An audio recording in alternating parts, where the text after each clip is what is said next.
Hey, this is Frank Agin, president of AmSpirit Business Connections and the host of the Networking RX podcast. If you want to learn the 6- and 7-figure science to success, significantly increase your revenue, and learn how to successfully build professional relationships, you should be listening to the Sell Without Selling podcast with my good friend, Stacey O'Byrne. If you're ready to get out of your own way to follow the 7-figure science of success, then welcome to Sell Without Selling.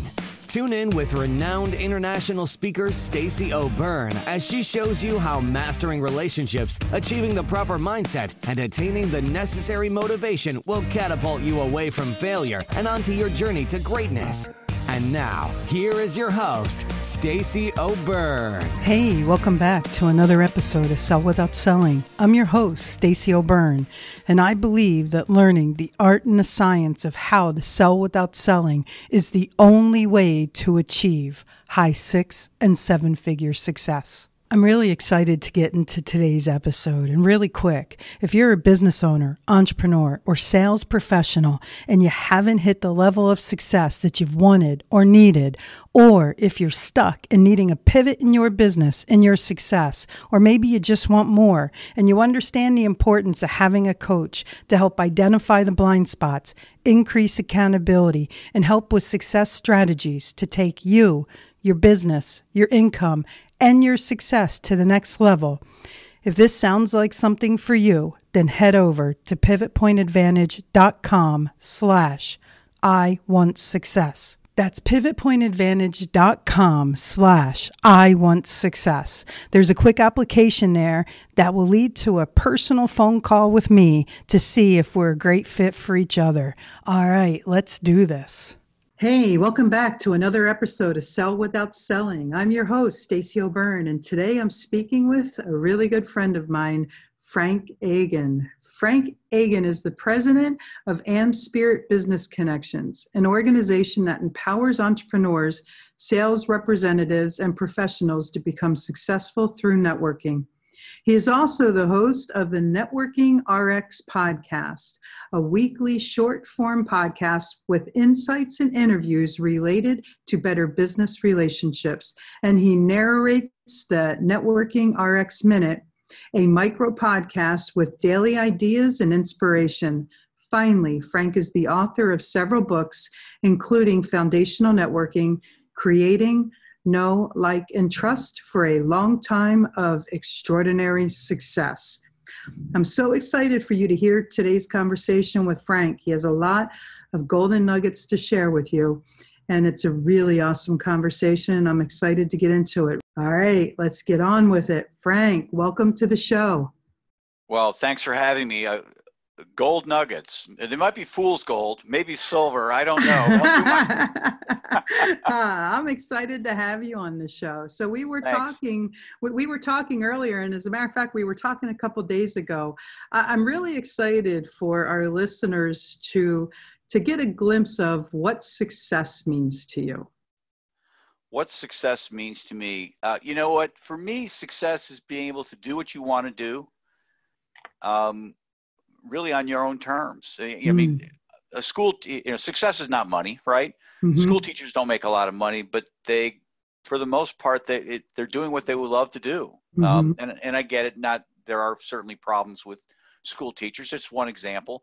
But for me, I have a law degree. I have an MBA. I have a CPA. I have more letters after my name than in my name, and I had a very prestigious job with a very big accounting firm doing tax consulting, and it was a great place and great people, but I wasn't happy. Really? Passion. It wasn't my passion. Just kind of working nose in the tax code. It wasn't for me. I'm a people mm-hmm. person. Mm-hmm. And you've got to do really what, if Sunday nights are miserable, you need to do something else. Oh, I love that. I love that. What I'm curious. What got you to pursue a path of accounting and law? You know what? I think I think for the most part, we play into these social norms. Mm-hmm. I guess is what I'll call them. Mm-hmm. I went to college. I went to a small college. I went to go play football. It's all I wanted to do. But I didn't want to get kicked off the team, so I studied real hard and ended up with great grades and a great education from a wonderful liberal arts college in Wisconsin. And I remember my junior year, they said, "Hey, well, what are you going to do with your life?" And I'm like, this is the mid 80s. Mm-hmm. I think I want to go back to my little hometown in Michigan and open up a video store. I thought that would be the coolest thing in the world. I loved watching movies, Now, looking back, that would have been a horrible mistake, knowing where we're at right now. But at the time, VCRs were just becoming popular. That was like state of the art. But at any rate, they said, "You can't do that. You've got these great grades. This is a great college." And that led me to going to law school. I got into the Ohio State University, got into their joint degree program. So I was getting an MBA and a law degree. It's like, drive. Okay, what are you going to do with this? And there was always this entrepreneurial pull. And even when I was in law school, I was starting to, I was looking, I wanted to create a consulting business on my own terms, consulting with entrepreneurs. And, nobody's saying this, but, all the firms that are coming in, they're these big firms, that's the social norm, and you get caught up in that wave. And so I got a job with this firm, and to a degree, it becomes golden handcuffs. People make a lot of money. They get into debt. And unfortunately, I didn't, I made decent money. About 2 years in, I realized I had made a wrong decision. I started saving and never really incurred the debt. But ended up sticking around for 6 years and had enough then that I could say, you know what, I'm not retire, but I can try and retool this. So to answer your question, it was just trying to do what the world thought I should do.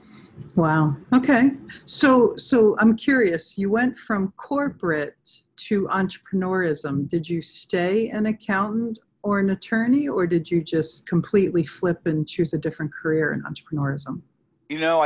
That's a great question, Stacey. I knew 2 years in, as I indicated, that I kind of wanted to roll out, and then I just okay, I'm going to stick around. I'm going to stick around for 5 years because there was pension money. It wasn't a great deal, but it's like I might as well take it. And I'm just trying to figure out what I wanted to do. And I talked to a lot of recruiters. I thought I'd maybe go get into a company, and they're all like, "Well, you're a tax person. You're always going to be a tax person." No, I don't want to be a tax person. That's my point. Well, that's your brand at this point, I got an insurance license. I was licensed to sell life insurance. Thought maybe that would be a way to go, and that didn't really float my boat either. Ultimately, I just decided, what, the next best step for me is to go into private practice and see what comes of it. Because when you're in private practice and you're working with small businesses, I was a small business attorney, you run into opportunities. And I did. I ran into a couple opportunities. One I'm doing now, and another one I was kind of in for a while and sold out of. But that was the step. I just figured I kind of had to take that step back but it was still law. Law was kind of the entry point. Okay, so I just heard one I'm still in. The one common denominator I see with a lot of successful people is they're involved in more than just one thing. Yeah. So how many different businesses do you have your hands in?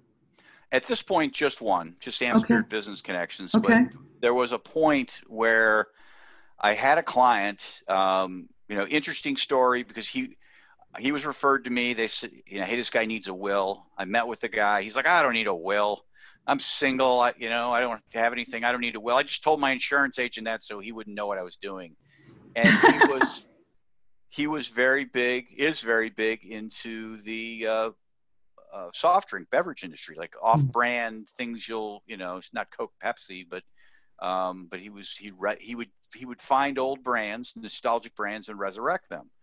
So I helped him for a number of years, and he invited me to become a partner on a brand at one point. The name of the root beer is Frost Top Root Beer, and he they continue to market it. But anyhow, 5-6 years ago, an investor came along and said, hey, we want to build a plant in Omaha. We need to have a stake in this. And they wanted 50%. And so it was either he and I sell 25%, or I just said, Dan, this is your baby. Thank you for the gift. I didn't have to buy in. I just literally had to put my sweat equity in, my numbers, abilities in. I said, why don't you just have them buy me out, and then you can roll forward with it. So nice. I cashed out, and it's nice. It didn't change my world, but I don't know that I want my world changed. Right? I mean, I'm not about retirement. Yeah. Yeah. So what made you make the switch? So taxes, attorney. I see the simulation. I see the relationship. Networking, far extreme. Yeah. What made you, what drew you to that? Oh, that's a great question. It's a good story. I tell people when I left public accounting and went into private practice that a funny thing happened. And the funny thing is that nothing happened. I had no idea how to get clients. None. You've been to networking events, right? You've been to networking events, and there's that bad actor there who's shoving his cards and just making an a-hole of himself, right? Yeah. Yeah. That was me. I was the poster child for it for about 6 weeks. I was the guy, and I didn't know how to sell myself. I didn't know what to do. So one day I had lunch with a friend of mine who went to law school with, and there's a saying in law school, and the saying is that A students become professors, B students become judges, and C students become millionaires. And there's a lot of truth to that, because when you do well in those professional schools, you get the job with the golden handcuffs, right? They have a lot out of the gate, and they just churn you. But when you're a C student, that doesn't happen, right? You got to figure it out. And a lot of C students get into entrepreneurial things, small businesses. They get into risky things, and we know that risky things lead to reward. So and that's what happened with her, is that she had left and started her own practice. And I just like, what do I need to do?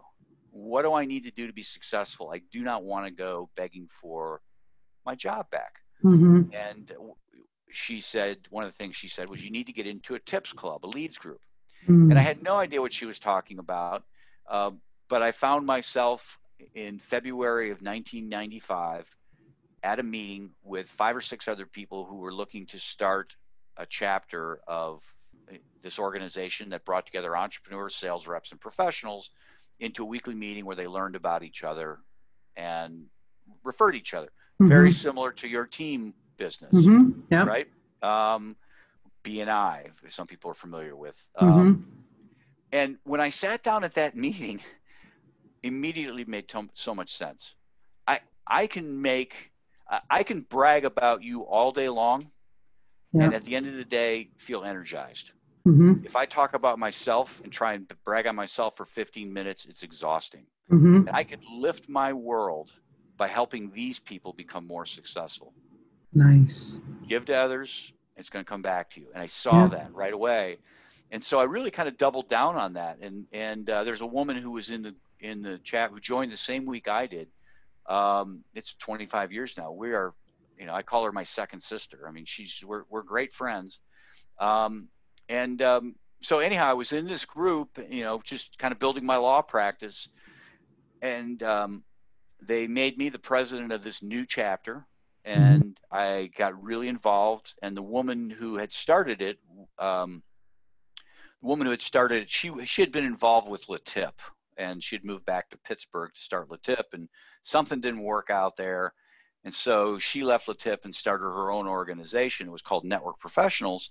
And she put me on an advisory board. So I was on an advisory board with other little regions that she had going. Other regions, not little regions. There was Pittsburgh, there was Cleveland, there was central Pennsylvania. There was a lot going on. And so I had opportunities to talk to her from time to time. And one day I was having a conversation with her in May of 1997.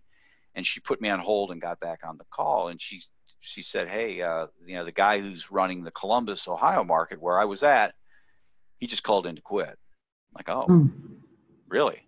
And I asked her, I said, well, what are you going to do?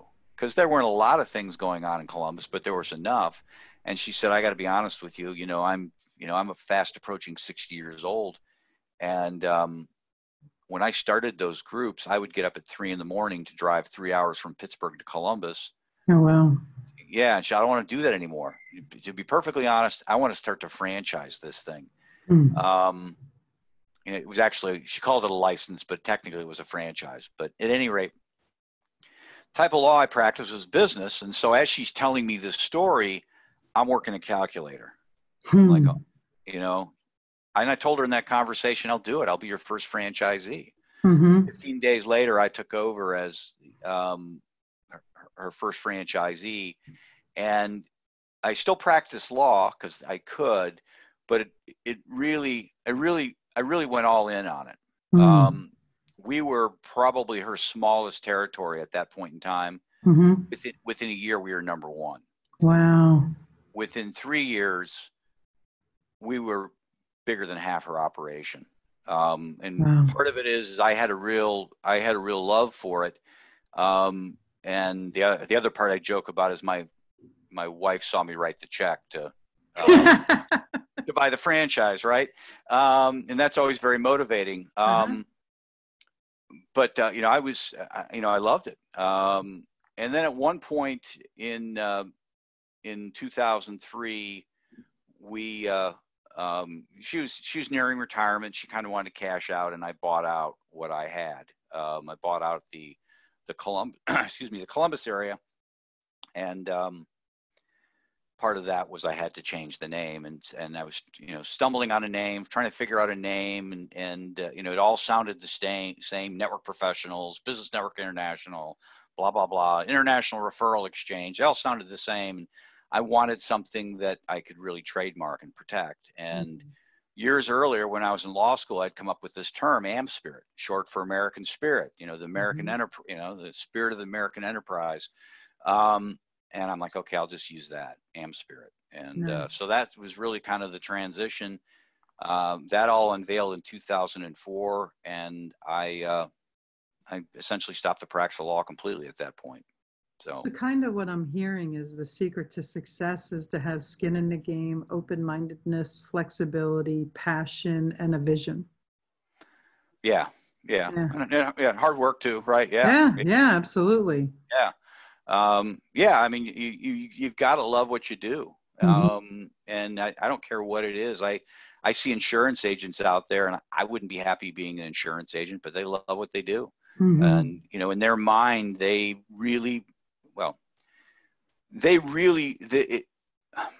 all help people, but that really resonates with them to sit down with somebody and help somebody save money or get the right coverages. That wouldn't speak to me, but it speaks to them. And I'm not saying there's anything wrong with it. It's just they do wonderful because of that. So I'm curious, what inspires you? What makes you get out of bed, put your feet on the floor and say, look out day, here I come? It's really the opportunity to help other people. Nice. At the end of the day, Stacey, I need to eat. I have a house payment, utilities, kids to get through college. I have expenses and need money. So I'm not trying to say what I do is this great altruistic, I come to work and work for nothing kind of a thing. It is a business. There are fees associated with it. But I really get a kick out of trying to help people find more success through the people around them. And you probably share the same stories because you do similar things. But the accountant who comes to me and he's just left working for the big corporation because he got downsized, comes to the organization with, 2 clients. One is probably his mom, right? Yeah. And then seeing 5 years later, him having his partner buy him out, grown, and he's got employees, got a partner who's buying him out, and he's ready to retire. That's exciting. Now it's his work. I get it. I'm not taking credit for any of that, but I had a hand in it. I had a hand in directing him, and there's a lot of satisfaction in that for me. And that's, that's what really drives me. And almost to a fault, I've started to get more into my numbers, my finances, but there were a number of years there where my wife would come in and do the books. I didn't even really look. I would look when I'd do the tax return, and that would be it. And now I'm a little more engaged in it, but that's just, I'm not worried about, if you take care of people, the money will take care of itself in time. Agreed. You still have to watch the numbers and what you're spending and things like that. But, that top line, if you take care of people, it takes care of itself. I think the biggest mistake that entrepreneurs, business owners, and sales professionals make is they chase the dollar. And, the metaphor I use is a dog. What happens if you chase a dog? They run. Yeah. Well, money's no different, because money's energy, just like a dog is. So if you stand there, you be of service, you have an open heart, loving and caring, and you're there to help and serve, they're going to come to you. They absolutely are. It's about showing up for the right reasons. Yeah. In fact, I had a guy on my podcast, Michael Mayer, who is a big referral person, does a lot of speaking on referral, mainly in the real estate industry. What he says is the reason that people don't get what they want is they're too busy trying to get what they want. And when I heard that, I'm like, okay, wait a minute, did I miss something? No, it makes so much sense. And you see it. They're so eager about trying to get what they want that they miss the bigger opportunities that are out there. Yeah. So what's the best advice that you can give someone who hasn't achieved success that they've wanted yet? Well, I think the best advice is to figure out for yourself really what drives you. People ask me from a networking perspective, people will say, what's the best way to get networked? And they're looking for this secret thing. And what I share with people is find out what you're passionate about, and then go find an organization to volunteer, because that'll instantly network you in all the right ways. You're there for the right reasons. You're showing up to help, and you're doing with people who are just as passionate about whatever it is as you are. And they're going to find out about you, and things will come your way. And that's certainly a great strategy, but to really be successful, you've got to find that thing that you're passionate about, whatever it is. And we really live in a great time. Growing up, not that I'm that old, but there was a time when I was in high school and college where it was like, do you want to be a police officer, a fireman, or accountant? There were the astronaut, the doctor. Yeah, right. There were these 8 or 9 buckets that you could fit into, and podcasting wasn't one of them. Now I don't make money on podcasting directly. It opens a lot of doors. You and I met because of that.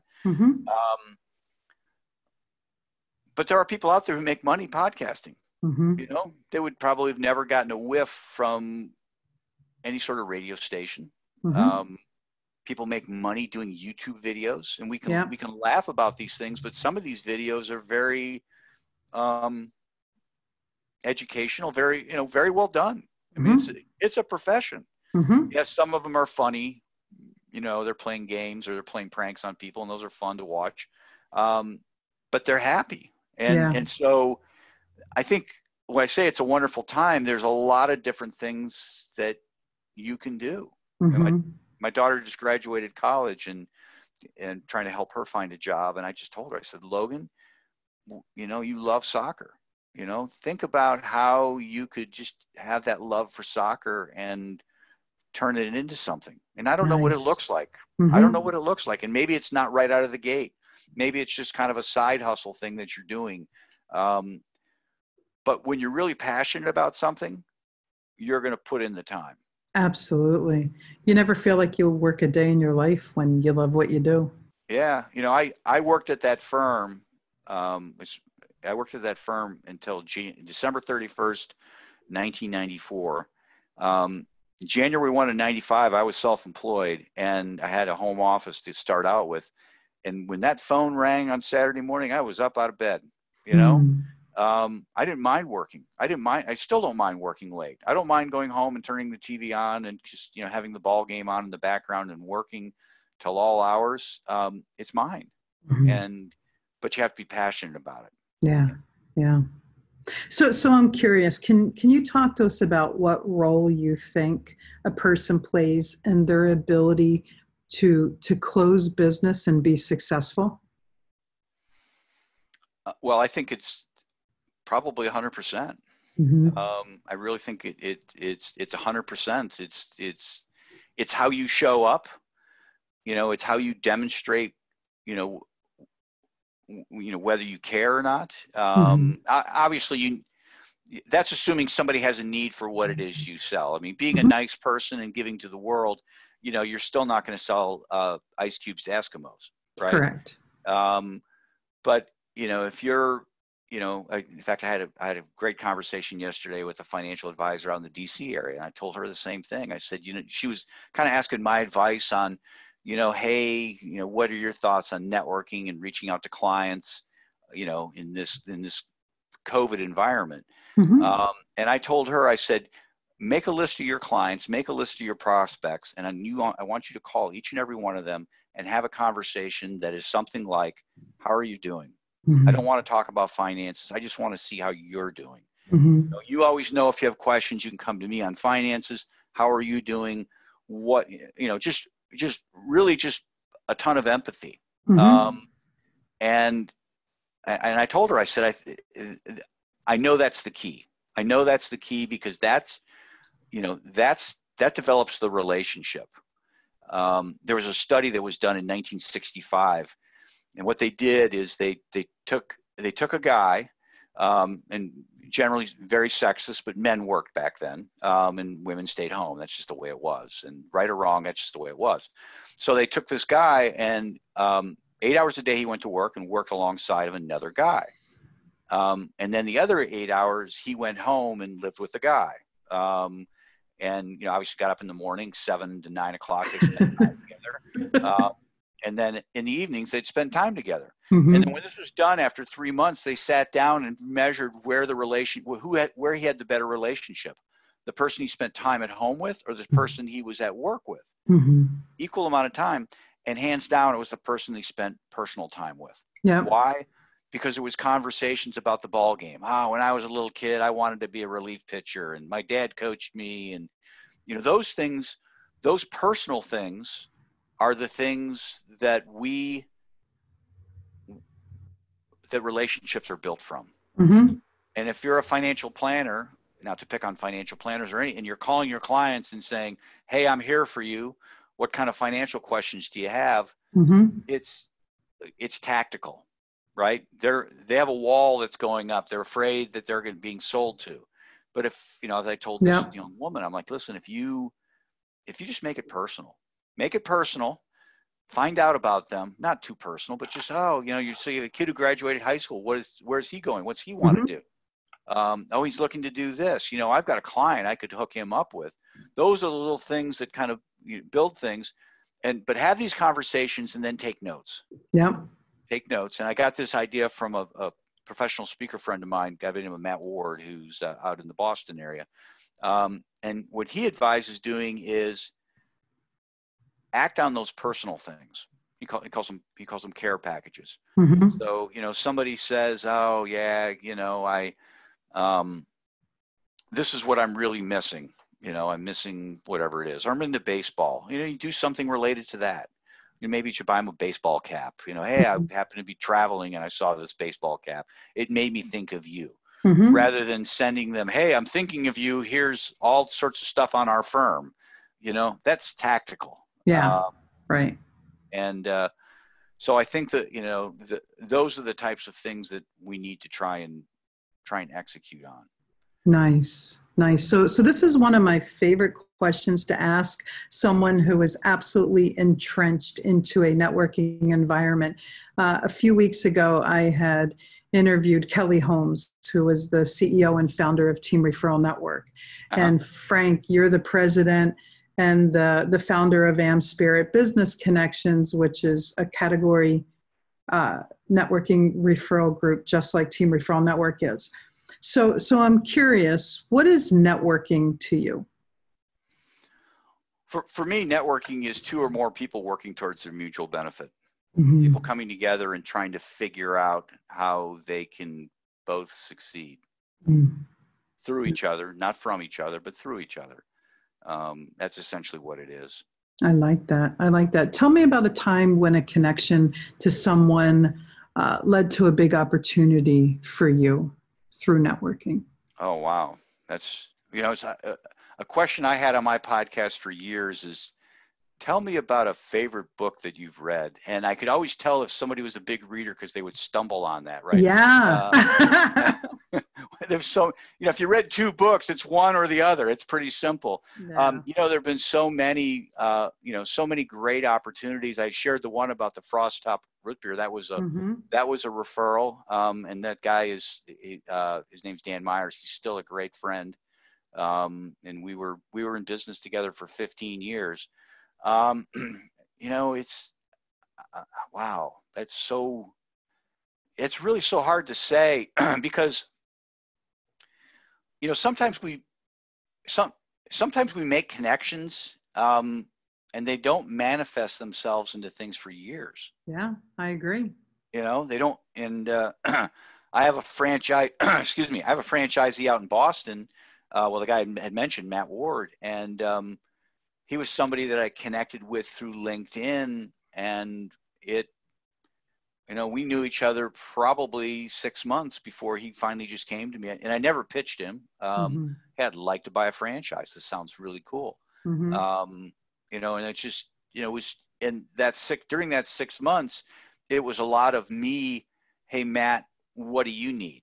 Hey, Frank, what do you need? And we're helping each other. And we're developing this, we're know, like, and trust, right? Yeah. I'm sure you talk about it all the time. We developed this relationship, and he got a sense as to what I was about, and I certainly got a sense as to what he was about. Nice. Yeah. So it's, it's so hard to pinpoint. There's so many great things. My life is stitched together with all these opportunities. Here's a neat thing that's just happened. My son's a sophomore in college, doing really well, and he can't. Everything going on, all the internships are gone. If they're happening at all, they're gone. Yeah. And he recognized that, and so we have a power washer at home, and he's like, yeah, Dad, I'm just going to start a business power washing, right? So he kind of looks at my network and he says, hey, would you introduce me to this guy? A guy by the name of Hank Zaborniak, who owns a painting franchise. Hey, Hank, would you talk to my son? This is what he's doing. And Hank's like, oh, yeah, that would be great. To be perfectly honest, my guys don't like to power wash, and we need to power wash every house before we paint it. Nice. So I can just set your son up with that. He's going to power wash probably 30, 40 houses this summer. Nice. And it just, and that's, that's a relationship that was built over years. Yep. Yep. Now, am I going to see any money of that? Probably not, but my son is, and that's okay. Right. Yeah. It's keeping him engaged and out of trouble.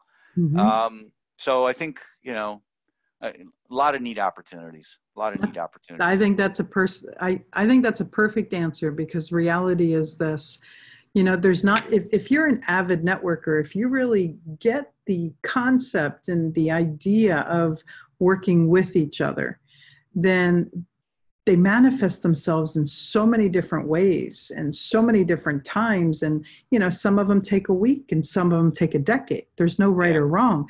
It's about an investment and relationship and making sure it's a win-win or a win-win-win. Yeah. So I think not being able to narrow it down, if somebody asked me, I'd have like 3 or 4. Yeah. It's the introduction to Les Brown. It was the introduction to John Maxwell. It was co-authoring a book with Jack Canfield and co-authoring another book with Jay Abrams. I could go on and on. It's really about who you know and how you show up to be of service. And it just eventually comes back tenfold. Yeah, no, it's absolutely true. I always tell people that, networking works. You just can't say when it's going to work. Yeah. It might be 20 years from now. Uh-huh. You can't say how it's going to work. My relationship with the painter, in my mind, it's paid off. I never would have predicted that. Mm-hmm. And you can't really say where it's going to work. I mean, people go to networking events and they expect, okay, I'm here, something should happen, right? Right. Yeah. And I'll run into people at the grocery store, and saying, hey, yeah, we need to get back in touch. I didn't go to I went to the grocery store to get milk and eggs, right? I didn't go there, for a speaking opportunity or whatever else, but it worked. Yeah. So. Yeah, absolutely. So I'm curious, what's the best advice that you can give to someone who's looking to increase their professional network in the next year? Oh, I touched on it earlier. I really think volunteering is huge. Really think I think it's huge from a number of standpoints, because when people hear networking, a lot of people have this aversion. Oh my gosh, Stacey's coaching me to go into a room full of strangers. And that's scary. And the reality is supposed to be scary because as humans, we developed eons ago, millennia ago, in small tribes of about 150, clans or tribes, what do you call them, and you didn't see anybody else. You saw your tribe. And when you saw another tribe, there was an issue. They were coming to take your women. They were coming to overrun your camp, whatever it might be. So we have this natural aversion to meeting people. But I think with volunteering, you show up and you're not there to get. You're there truly to serve. And so there really is very low risk that anybody's going to reject you. They're going to be happy you're there. Oh my God, thank you for being here. We need help. Yeah. We need help sorting cans. We need help doing this. We need help with accounting, our newsletter, all sorts of stuff. But the other interesting thing about it is when you show up, you're showing up to work with people who've come out of their corner of the world. And so you're kind of instantly networked, and they're going to find, when I do a lot of volunteer type stuff, there's one organization I've created in town where I bring not-for-profits together and have them network with each other. I never talk about AmSpirit, never. I don't mention it at all. I just say I run an organization in town. It's about networking. Now people figure it out. I don't change my name or anything like that, but I don't talk about it, but people will figure it out. The other neat thing about volunteering is you're coming into this world with other people, but they're all coming from diverse backgrounds. You've heard the story, you've heard Kevin Bacon game, right? Yeah. You play the, well, they did research on that through the Screen Actors Guild database. And so with that data, I mean, we could do so much with data anymore. With that data, they figured out that how connected different actors are from one another. And a guy like John Wayne, who did 150 movies, ranks only 150 on the list. He has probably more movies than most people. Gary Cooper, kind of the same thing. Lots of movies, but not real well connected. And then you got a guy like Burgess Meredith, right, who probably did about 2/3 of their movies, and he's in the top 20. Wow. Why? Because Burgess Meredith did all sorts of different movies. He was in Rocky, he was in dramas, he was in horror movies, he was voiceover and animation. What did John Wayne do? Westerns. Yeah. Hung with the same people, They all look the same. And so the point to that story, that research tells me, is that you need to have a diverse network. You need to operate in different worlds. Get involved in your church. Get involved with something in the community, your kid's school. What's that? If it's cancer awareness or some sort of cancer, get involved in that. Have all these different pockets. That's what really builds your network. If you really want to kind of build it over a year.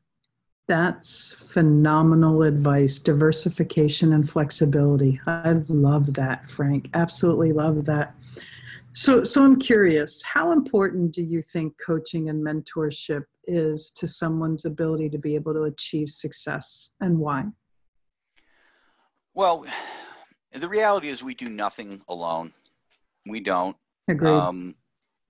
You might like to think you do, but you don't. I have this conversation. Well, I have this conversation with my kids, and they just, they're young and they've got this I can do anything mentality. And I think that's great. But in reality, they need to realize that there are other people out there, and they've gotten to this point because they've had help, and they're going to need help getting to the next point as well. Coaching is important. I have been involved in coaching and mastermind on and off for probably the last 20 years. And the reality is, Stacey, I have one perspective, mine. I have a sample size of one, mine, right? And to get somebody else's perspective is huge. I had a conversation with somebody earlier this week, and she said, sometimes you cannot see the water you're swimming in, or basically you can never see the water you're swimming in. Meaning the rest of the world can kind of see what you're swimming in. They can see the maze that you're in, or whatever analogy or metaphor you want to use. They can see it, you can't. And you talked about blind spots. We all have blind spots. Yeah. Everybody has blind spots. Everybody. Now, there's a percentage of the population that don't think they have a blind spot, right? They're not a good client for you as a coach. There's a percentage of the population that has blind spots, but doesn't care within blind spots, right? Right. They're not a good client for you. There are people who have blind spots, and they want to know, but they want to see themselves. They don't want to help.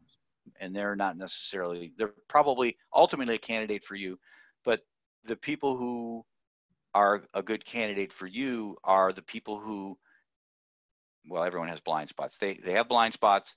They know they have blind spots. They know they need to address those blind spots. And they know they need somebody to help them do it.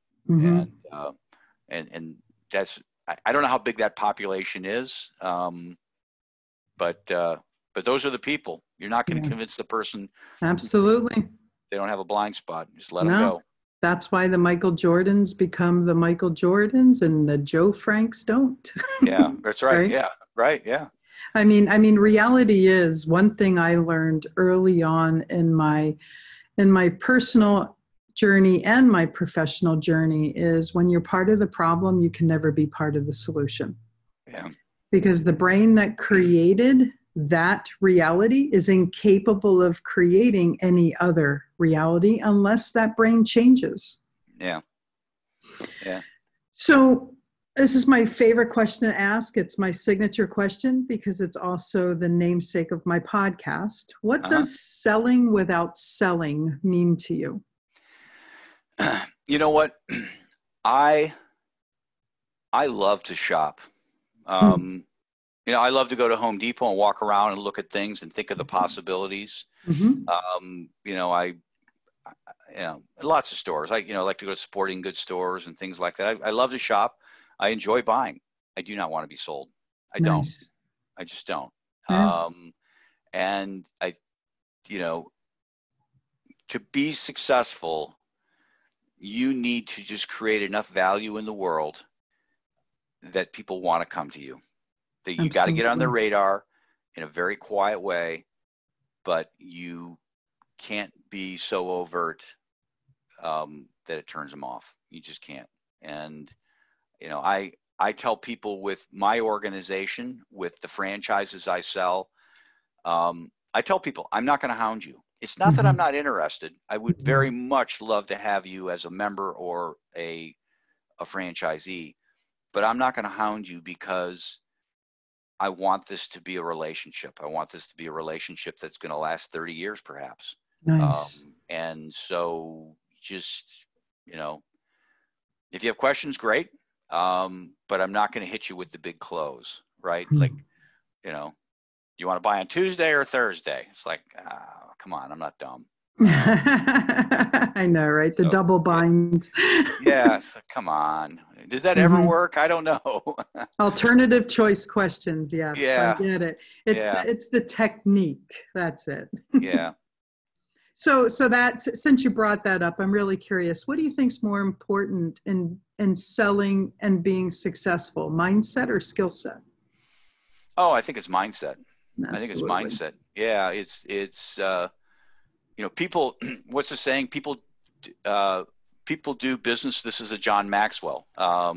Love him as well. Mm-hmm. People do business with those they know, like, and trust. All Mm-hmm. things being equal, they do business with those they know, like, and trust. Mm-hmm. All things being unequal, they do business with those they know, like, and trust. Yeah. And my perfect example of that is car insurance, right?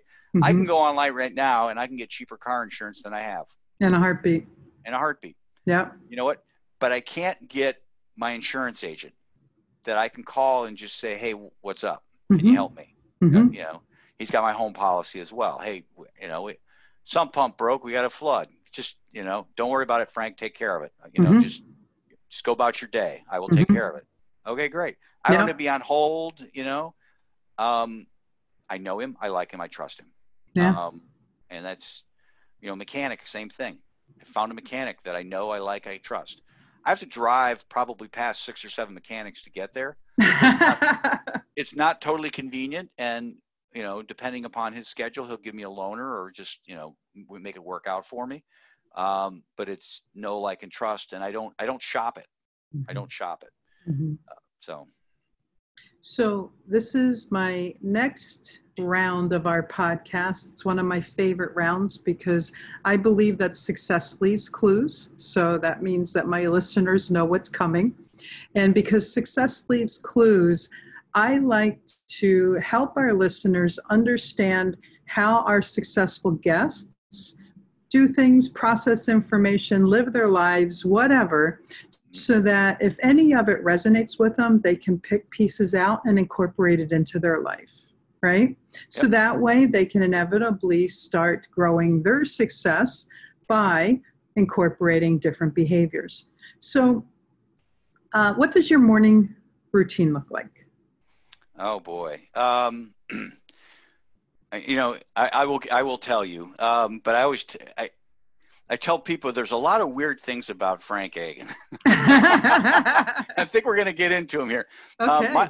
My alarm goes off at 4:45 every day, and I take the dog for a walk. My Mm-hmm. wife we're out the door about 5 o'clock. Rain or shine, the dog needs to go to the bathroom. We live in the Midwest. We have some horrible weather. Mm-hmm. And it's got to be really bad. The only day I can think of in the last year, there was a day that it was raining so hard. By the time we got to the end of our street, we were just soaked. And I was like, this is stupid. There was a monsoon a flood at the end of the street. Wow. So we walked the dog for about 4 miles, Mm-hmm. and then come home and we push-ups, lift weights, core exercises for about 20 minutes or so. 5 days a week we'll do that. On a normal day, get up get showered up, get cleaned up, and I'm in the car and off to, in the COVID environment, I get to the office. Even in this environment, I'm a stickler for showering, shaving, dressing up. I don't know if people are going to see, I wear a sport coat to Mm-hmm. work. Mm-hmm. Just because I don't know who I'm going to encounter, and I want to play the part. I don't want to be feel sorry for me because I'm, stuck here. I want to just play the part.